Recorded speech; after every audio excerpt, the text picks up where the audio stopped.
What role do the humanities play in shaping our world? I'm Robin Ambrosi, and you're listening to the Humanities in the World podcast by the University of Rochester Press. In each episode, we talk with researchers and thinkers working in a range of humanities disciplines and delve into the ways humanistic inquiry intersects with today's social and political challenges, from climate justice to digital culture, from historical memory to ethical futures. We affirm a simple but powerful belief that the humanities are not a luxury. They are essential to the ways we live, think, and imagine better worlds. In this second episode, I am joined by Carlos Rojas, Professor of Modern Chinese Cultural Studies in the Department of Asian and Middle Eastern Studies at Duke University, and Ji Huan Lim, Class of 1955 Visiting Professor of Global Studies at Williams College. Thank you both for joining me. In the second episode, New Directions, the Transformative Potential of the Humanities, will focus on the developments of the humanities as they grapple with emerging global challenges. Your work ranges from the philosophical implications of the human in the age of AI to the emergence of new fields such as global memory studies that examines historical consciousness and collective memory. I would like to start by asking you both about the standing of the humanities in relation to society as a whole, and whether this position is under threat. Carlos.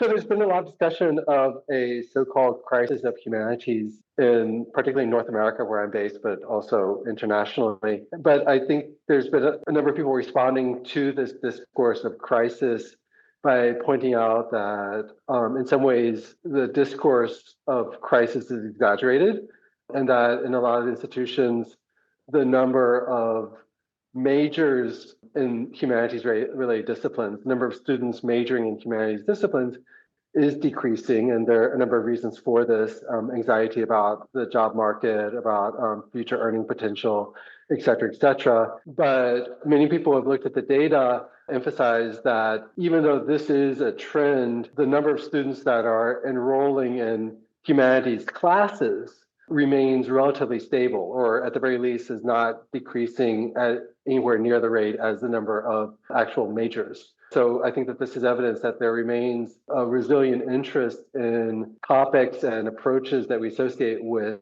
the humanities broadly understood, even if that is not directly correlated with the kinds of educational kind of trajectories that students are pursuing with a view to future employment prospects. So now everywhere the people are talking about crisis of humanities, right? But I would say this is a crisis of humanities as an institution, academic institution, right?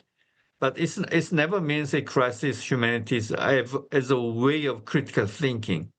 So I mean, when the usually as especially humanity professors are talking very loudly about the crisis of humanities, I think yes, it's partially true, but on the other hand, it was they also to some extent they are responsible for the crisis of humanity if humanities are in crisis because they began to lose how to engage with their own societies. So, I mean, this reflection, in a sense, has led us to a new humanities in the 21st century. So, this crisis of humanities, in the general terms, is a very good opportunity for humanities scholars to think of the future of humanities in the totally different light. And do you think that this interest in the humanities is reflected in wider society in general? I mean, as I point out to students who ask this question, as I point out all the time, there's deep interest in the humanities at the level of society in general. I mean, a number of the most highly paid and lucrative public figures are figures in the humanities, right? I mean, Taylor Swift, she's a musician, she's a songwriter, she's a performer, she's a dancer. All of these are humanities-related disciplines, and the humanities is concerned deeply with making sense of these fields of humanistic production. So, I mean, there's kind of a narrower vision, way of understanding humanities as a sphere of academic inquiry and academic analysis. But what drives that is really cultural production that we associate with human existence. And that's the centrality of that to our lives and to society in general, I think really cannot be disputed. So the humanities have always sort of helped us in some way to understand ourselves, understand us humans, who we are, what is our role here on this earth and in society. But you're saying that this actual definition of what is human is now coming under question with the development of AI. Well, my point is that it's increasingly coming under question, that this has been a long-standing question, and that the recent developments in generative AI over the past 3 to 5 years have only heightened the stakes, even at a very practical level, when we're interacting in online communities. It's never entirely certain whether we're interacting with other humans or with AI bots. And I think that I think that there's a paradox here, and that the humanities is grounded, I think, conceptually and philosophically on a set of notions about what it means to be human. But on the other hand, humanities is also, or humanities related disciplines are also developing very powerful models of thinking about, of theorizing what exactly it means to be a human. So the humanities are sort of deconstructing the philosophical underpinnings of the discipline itself. Now, the development of AI has reached the so-called black box effect, whereby AI models seem to produce outputs that even the programmers weren't expecting. Exactly. I mean, there's been a lot of talk about the black box aspect of generative AI, in that it reached a level of complexity that its output cannot be directly predicted. On the other hand, this is a logical extension, a logical result of the way in which generative AI is being developed, and that it's being loosely modeled on the human brain or other, animal brains. So the ultimate black box is human cognition, right? I mean, it's impossible to precisely predict how the brain will synthesize a very complex set of sensory and cognitive inputs, and then generate output in the form of behavior of some sort. So we're very familiar with the black box model. We can make probabilistic characterizations of how we think on average humans or other animal species will react to stimuli, but we never know for certain. And in one philosophical tradition, you call this free will. I'm not sure to what extent many people are using the concept of free will to discuss black box generative AI models, but at its root, it's the same phenomenon. Thank you, Carlos.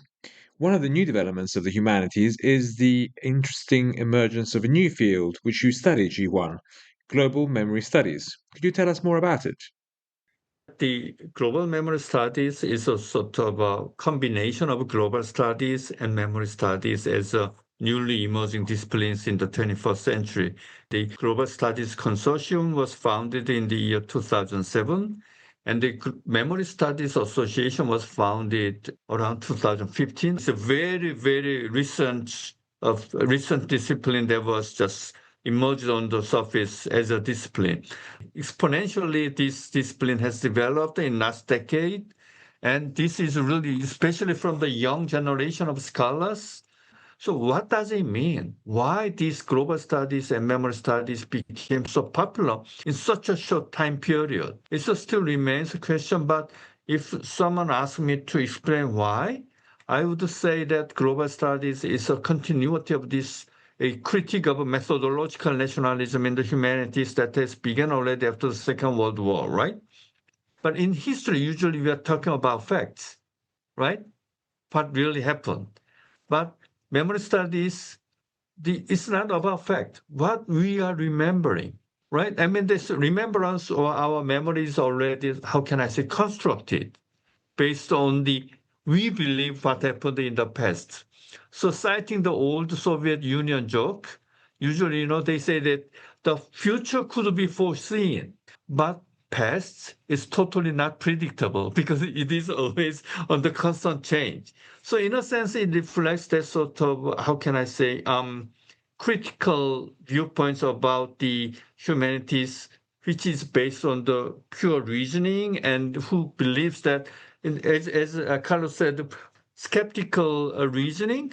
So in a sense, this memory studies also reflects a sort of democratization of history, I always say. Because who can write and who can record who can make archive? The people of money and positions and power, right?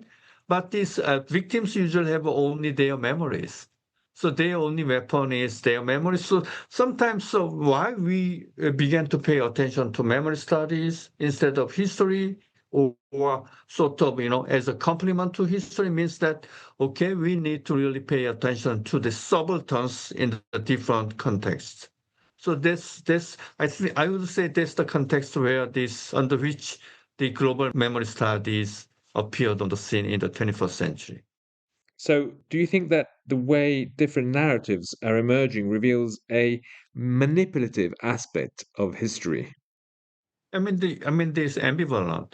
As you said, it can be manipulated by the power, right, or by the newly emerging power, but also it can be appropriated by the people who really try to fight against the hegemonic discourses in power.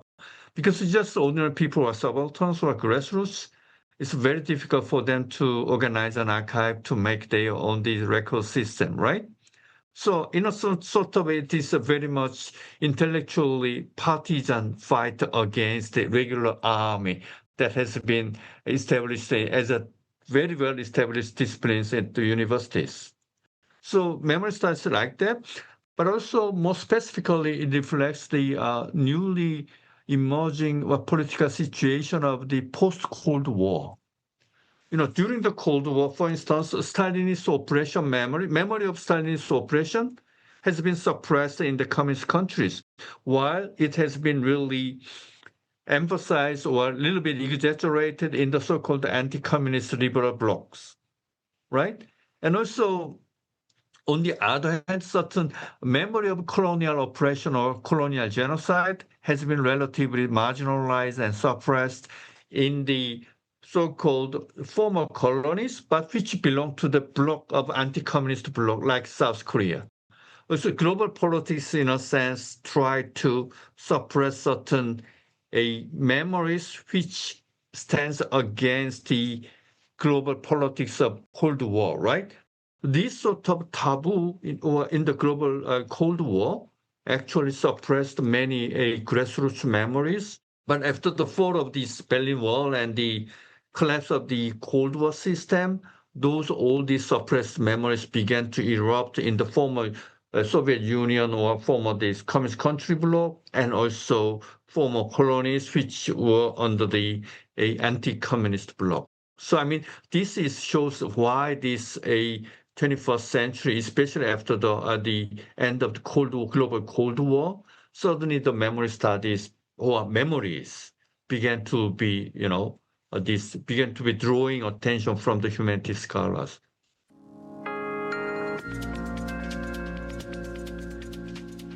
So, Carlos, do you think that AI can be harnessed to control a narrative? Yeah, I think AI, generative AI, is basically synthesizes existing discourses and generates output that reflects the underlying tendencies of those existing discourses. So it's uncommon for particularly governmental entities to want to put their thumb on the scale and to push that output in certain directions, particularly politically or ideologically correct directions.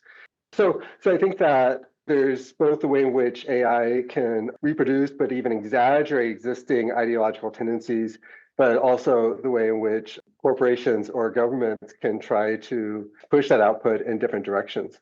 If I can make one sort of follow up, we were talking earlier about the crisis of the humanities, and I suggested that for me, it can be seen as occurring in two different spheres or having two different sides of the phenomenon. One sort of putative shift away of interest in students, particularly at the level of majors. And then the second, sort of a philosophical questioning of the meaning of the human that is, in theory, grounds AI. That grounds the humanities.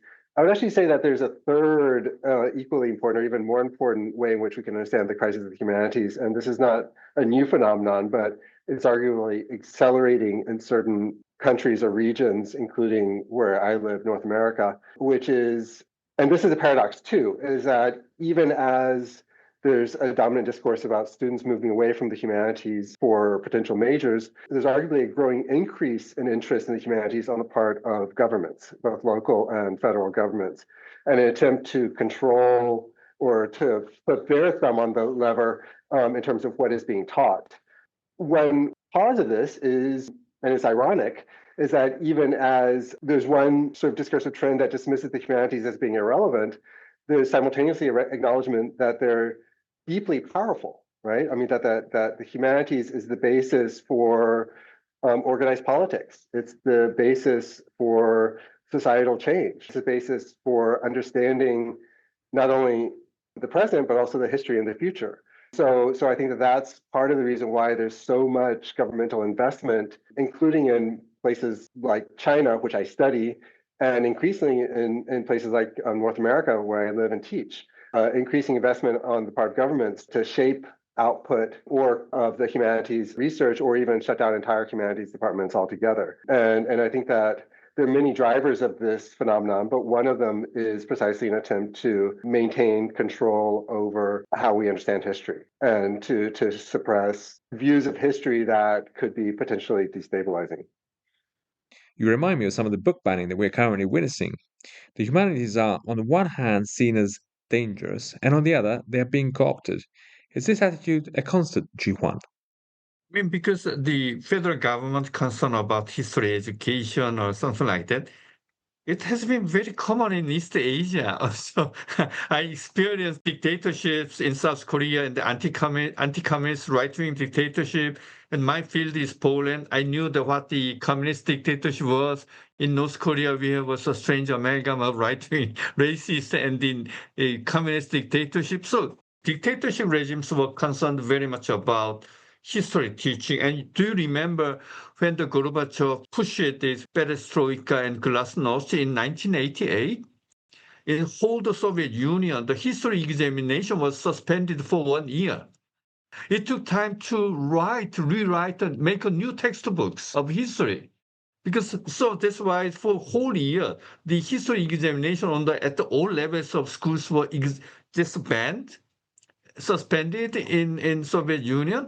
And this is a very good example how this power has been always concerned about humanity, especially education.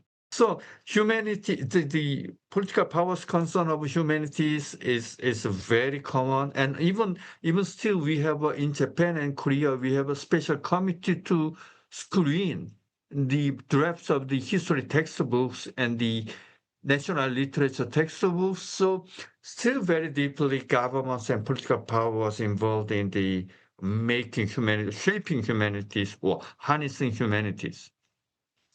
Also, if we return to the AI thing, I want to ask the Carlos, if do you see any fundamental rupture between AI shaping humanities and social media shaping humanities? Because from the viewpoint of historiography, YouTube was really letting people know what the history is. Always they say that this is just not the history, this is based on the facts. But other people think that, oh, this is history. This is what happened in the past. Instead of reading history books written by good historians or excellent historians, they watch YouTube. No, I think that this is a great question. I mean, the social media issue is, I mean, like any complex phenomenon, it can take many forms and can operate in many different ways. Just to speak to a couple of the examples that you raised, there can be and is a lot of misinformation that is circulated over social media. You mentioned YouTube history videos. On the other hand, I would also question the premise of a straightforward contrast between unreliable YouTube videos and reliable history studies written by eminent historians, right? I mean, I think that like any discipline, history operates through a deliberate and systematic questioning of the scholarship that's come before it. And even works by celebrated historians are subject to the inherent kind of limitations of the vision of the scholarship that goes into them. Having said that, I think that it is true that it is easier to circulate misinformation over a network like social media network because it doesn't have the built-in guardrails of peer review. On the other hand, one of the neat things about social media is that, as I said, it's a complex phenomenon that goes in many different directions. And it can, even as it facilitates the circulation of misinformation, it also facilitates the circulation of a counter narrative that challenges established powers. For instance, going back to the example of book banning by local or national governments, in recent years, it's often precisely via social media that citizens are pushing back against and trying to publicize these decisions to ban books in a way that would have been more difficult relying on established mass media that is governed by either state or large corporate institutions. So I think that there's a way in which social media opens up a space for speaking back to power and for publicizing information, viewpoints that powerful institutions are trying to suppress. And I think that that's something that really cannot be understated. Social media, digital-based social media, is more democratizing simply because more people have easy access to not only receive it, but also to publish over it, to present their views, to air their views. This reminds me that the positive aspects of the digital medium is something that Maya Dodd, another contributor to the first volume of the Humanities in the World series, was telling us about. In India, the oral tradition was acknowledged by recording testimonies of petition. This has allowed for the creation of a historical archive that previously would not have been possible. I could add an addendum to that. So speaking of South Asia and of letting voices speak, in the mid-'80s, Gayatri Spivak published her now well-known, controversial, celebrated article, Can the Subaltern Speak?, where she asked precisely this question. These elided voices by radically disempowered subjects, is it ever possible to really hear them without their voices being profoundly mediated by the actors that are trying to relay those voices in the first place? And she was critiquing here the Subaltern Studies group, that its agenda was precisely to try to bring some of these suppressed voices to light. And she concluded this mid-'80s article very pessimistically, saying, no, the subaltern cannot speak, that there's always the necessary possibility that in representing these subaltern voices, that historians or others will be representing them, will be standing as a proxy and speaking on their behalf rather than letting them truly speak. She revisited this article 20 years later in her book, Critique of Postcolonial Reason, where she acknowledged that it was a very controversial article. She acknowledged that she'd ended on a pessimistic note. And then she said that she wanted to revisit that article. And so one chapter of the book is a republication of the original article with a long new ending, where she basically goes back and says, I was too pessimistic, I was too emotional, or at that moment. What I would have said is that there are two really key avenues to letting the subaltern speak. One is political mobilization, and the other is education. So basically structural ways of helping the subaltern, either as individuals or as groups, to have their voice presented in a meaningful way, in a way that allows them to have ownership over that voice. So that was in the early 2000s. I wonder now, if she were to revisit that same article 20 more years later, whether she would recognize social media and this profoundly democratizing aspect of social media. I think that the potential that we find there for letting otherwise suppressed voices be heard in their own right, rather than being mediated through those in power, is profound and transformational. It doesn't ignore the fact that a lot of these platforms are controlled by corporate entities that have a vested interest in shaping the discourse that circulate over them, et cetera, et cetera. And this is an ongoing debate. But in principle, I think it's really fascinating the degree to which this is creating a space for speech that really did not exist 30 years ago. Jiwan, is there a space to listen to these voices that the digital medium is allowing to speak? Is there a way for these voices to be heard? Yes and no.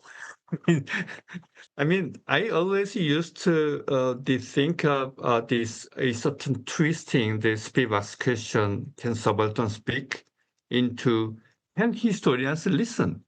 Actually, in my opinion, subalterns have spoken always, not loudly, not in the official domain, they have spoken always. Just we historians who were trained in the professional way did not listen. So as Carlos said that this development of social media gives lots of chances for historians to listen what those subalterns speak because they have more relevance to express their own ideas or their thinking. The shift from history to memory studies as a discipline, in a sense, that's why I said it indicates democratization of history.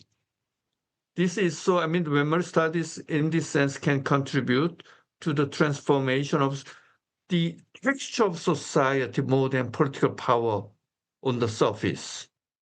So that's my viewpoint to the memory study. So that's why I think the shift from history to memory studies is also important for the future of humanities. Yeah, if I could just sort of piggyback on Guillaume's really interesting points. I mean, going back to the Spivak argument, I think that her critique is twofold. One is what you just mentioned, historians not listening to the subaltern, and that's a long-standing problem. But the main focus of her article is actually directed not at historians that are ignoring the subaltern voices, but rather she's critiquing a group of historians that are trying to listen to the subaltern voices, right? The subaltern studies group explicitly identifies its mission as trying to recover these suppressed voices, but then she argues that there's a structural problem in that even as they do so, they're inevitably speaking on behalf of the subaltern rather than allowing them to speak themselves. And that's where I wonder whether the shift from historiography to memory studies might represent a disciplinary shift of a different way of engaging with these voices that's not speaking on their behalf as is the default approach by historians, but rather a different way of voicing them or allowing them to be voiced themselves. So I think that that's one takeaway that I have from your comments. An extension of this question of subaltern voices, I think, goes beyond the human. I think that in recent years, there's been a lot of attention to what it would mean to listen to animals, and particularly the higher sentient animals, higher primates, dolphins, whales, elephants, these animals that we know are highly intelligent, definitely sentient, and how we can communicate with them or to understand what they're thinking on their own terms. And this is, I think, a really important sort of direction in biology, animal studies, philosophy, et cetera. And I wonder whether the next step in that process would be what it would mean to try to listen on the same terms to AI, to recognize that at some level, either now or in the future, the way in which generative AI is producing discourse is not fundamentally different from the way that humans or other sentient animals are producing discourse. They synthesize external stimuli and generate output. And right now we dismiss it as being computer generated, but what would happen if we were to apply the same subaltern argument to generative AI and say, can AI speak?